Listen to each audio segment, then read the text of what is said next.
ଆସନ୍ତୁ ଭିନ୍ନ ଏକ ଚିନ୍ତନରେ ଆଉ ଗୋଟେ କଥା ଉପରେ ଆଲୋଚନା ଆଉ ଗୋଟେ କଥାବସ୍ତୁ ଉପରେ ଆଲୋଚନା କରିବା ଯେଉଁଟାକି ଗାଈମାନଙ୍କ ପାଇଁ ଗାଈ ବା ଜୀବଜନ୍ତୁମାନେ ଯେଉଁ ପଲିଥିନ୍ ଖାଇକି ବିଭିନ୍ନ ପ୍ରକାର ଅସୁବିଧାର ସମ୍ମୁଖୀନ ହେଉଛନ୍ତି, ସେମାନେ ଖାଇ ଦେଉଛନ୍ତି ପଲିଥିନ୍କୁ।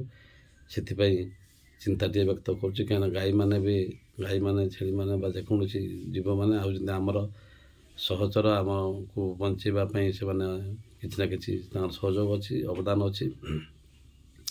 ତେଣୁ ଏ ମଣିଷମାନେ ବା ମଣିଷ ଭାଇ ଭଉଣୀମାନେ ସମସ୍ତେ ଯେଉଁ ପଲିଥିନ୍ରେ ବାନ୍ଧିକି ଖାଦ୍ୟ ପୁଡ଼ିଆ ଫିଙ୍ଗି ଦେଉଛନ୍ତି, ତା ଭିତରେ ସେମାନେ ଗାଈମାନେ ଜାଣିପାରୁନାହାନ୍ତି ଯେ ୟା ଭିତରେ ପଲିଥିନ୍ଟା ଅଛି ବା ଉପରେ ଗୋଟେ ପଲିଥିନ୍ ଅଛି, ତା ଭିତରେ ଖାଦ୍ୟ ଅଛି। ତେଣୁ ସମସ୍ତଙ୍କୁ ଅନୁରୋଧ, ଖାଦ୍ୟ ଫିଙ୍ଗିବେ ନାହିଁ ପଲିଥିନ୍ ନ ପୁରେଇକି। ଯଦି ଖାଦ୍ୟ କିଛି ବଳୁଛି ଆପଣ ଦେବାର ଅଛି, ତାହେଲେ ପତ୍ରରେ ରାସ୍ତା କରି ଦେଇ ଦିଅନ୍ତୁ। କାରଣ ପଲିଥିନ୍ ହେଲେ ଆପଣ ପଲିଥିନ୍ଟା ଫିଙ୍ଗି ଦେଉଛନ୍ତି, ସେ ପଲିଥିନ୍ ଜାଣିପାରୁନାହାନ୍ତି, ଗିଳି ଦେଉଛନ୍ତି, ଯାହାଫଳରେ ତାଙ୍କ ପେଟ ଆଉ ଚାଲିଯାଉଛି। ଆଉ ସେମାନଙ୍କୁ ବହୁତ କଷ୍ଟ ହେଉଛି, ଯନ୍ତ୍ରଣା ହେଉଛି। ବଞ୍ଚାଇବା ପାଇଁ ବି ଡାକ୍ତର ଚେଷ୍ଟା କଲେ ବଞ୍ଚାଇ ପାରୁନାହାନ୍ତି, ବହୁତ ମୃତ୍ୟୁ ମୁଖରେ ପଡ଼ୁଛନ୍ତି ପଲିଥିନ୍ ଖାଇକି।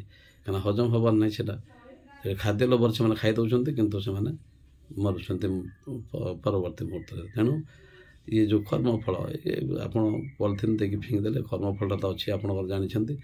ଆମର ଯେଉଁଟାକି କହିଛନ୍ତି ମୁନି ଋଷିମାନେ କର୍ମର ଫଳ ଲାଗିଲେ ଅଛି, ଅଦୃଶ୍ୟ ଭାବରେ ଅଛି ଆମ ପାଖରେ, ବା ଆମ ଉପରେ ସବୁବେଳେ ରହୁଛି କର୍ମଫଳ। ଯାହା କଲେ ବି କର୍ମଫଳଟା କାଟିପାରିବେନି କେହି। ତେଣୁ ଆସନ୍ତୁ ଏ ଖରାପ କାମ ବା ଇଏ ଯେଉଁ କର୍ମକୁ ଆମେ ଟିକେ ରୋକିବା, ନିଜକୁ ନିଜେ ରୋକି କେମିତି ସମସ୍ତ ପ୍ରାଣୀମାନେ ଭଲ ରହିବେ। ଆମେ ମଣିଷମାନେ ସେମାନଙ୍କ ଆଶୀର୍ବାଦ, ସେମାନେ ଯଦି ଖରାପ ରହିଲେ ସେମାନଙ୍କ ଅନ୍ତର ଦୁଃଖଟା ଆସିବ ନା, ଅନ୍ତର ଦୁଃଖ ଆସିବେ। ସେମାନେ କହି ହୁଏ ନାହିଁ ଅନ୍ତର ଦୁଃଖ, ବାହାରେ ଏକ୍ସପ୍ରେସ୍ ନ କରିବେ ସେମାନେ ବି ସେ ତା'ର ଅନ୍ତରର ଦୁଃଖଟା ଗୋଟେ ଅଭିଶାପ ହୋଇକି ଆମ ଉପରେ ଘୁରି ବୁଲେ। ତେଣୁ ସେମିତି କିଛି କାମ ନ କରି ସମସ୍ତଙ୍କ ଉପକାର ପାଇଁ, ସମସ୍ତଙ୍କ ଭଲ ପାଇଁ କିଛି କରିବା।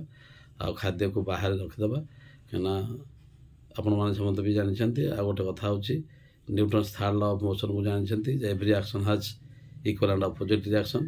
ଯଦି ଏଇଟା ସତ, ଏହା ତ ନିହାତି ସତ ଯେ ପ୍ରତ୍ୟେକ କ୍ରିୟାର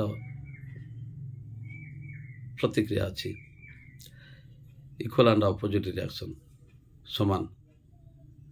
ତେଣୁ କର୍ମଫଳକୁ ଟିକେ ଆମେ ଚିନ୍ତା କରିବା। ଆଉ ଶାନ୍ତିରେ ରହିବା ପାଇଁ ସମସ୍ତଙ୍କୁ ନିଜକୁ ଶାନ୍ତିରେ ରହିବାକୁ ପଡ଼ିବ। ନିଜକୁ ନିଜେ ଶାନ୍ତିରେ ରହିବ, ଅନ୍ୟମାନେ ଶାନ୍ତିରେ ରହିଲେ ଆମେ ଶାନ୍ତିରେ ରହିବା, ସମସ୍ତଙ୍କୁ ଭଲ ରଖିଲେ ଆମେ ଭଲ ରହିବା। ତେଣୁ ଇଏ ଚିନ୍ତା କରି ଯଦି ଆପଣମାନେ ଖାଇବାକୁ ଦେଉଛନ୍ତି ବା ନଷ୍ଟ ହେଉଛି ଯେଉଁ ଜିନିଷ ତାକୁ ଫିଙ୍ଗୁଛନ୍ତି, ତାହେଲେ ବାହାରେ ପକାଇ ଦିଅନ୍ତୁ। ଏତିକି କହି ମୁଁ ରହୁଛି। ନମସ୍ତେ।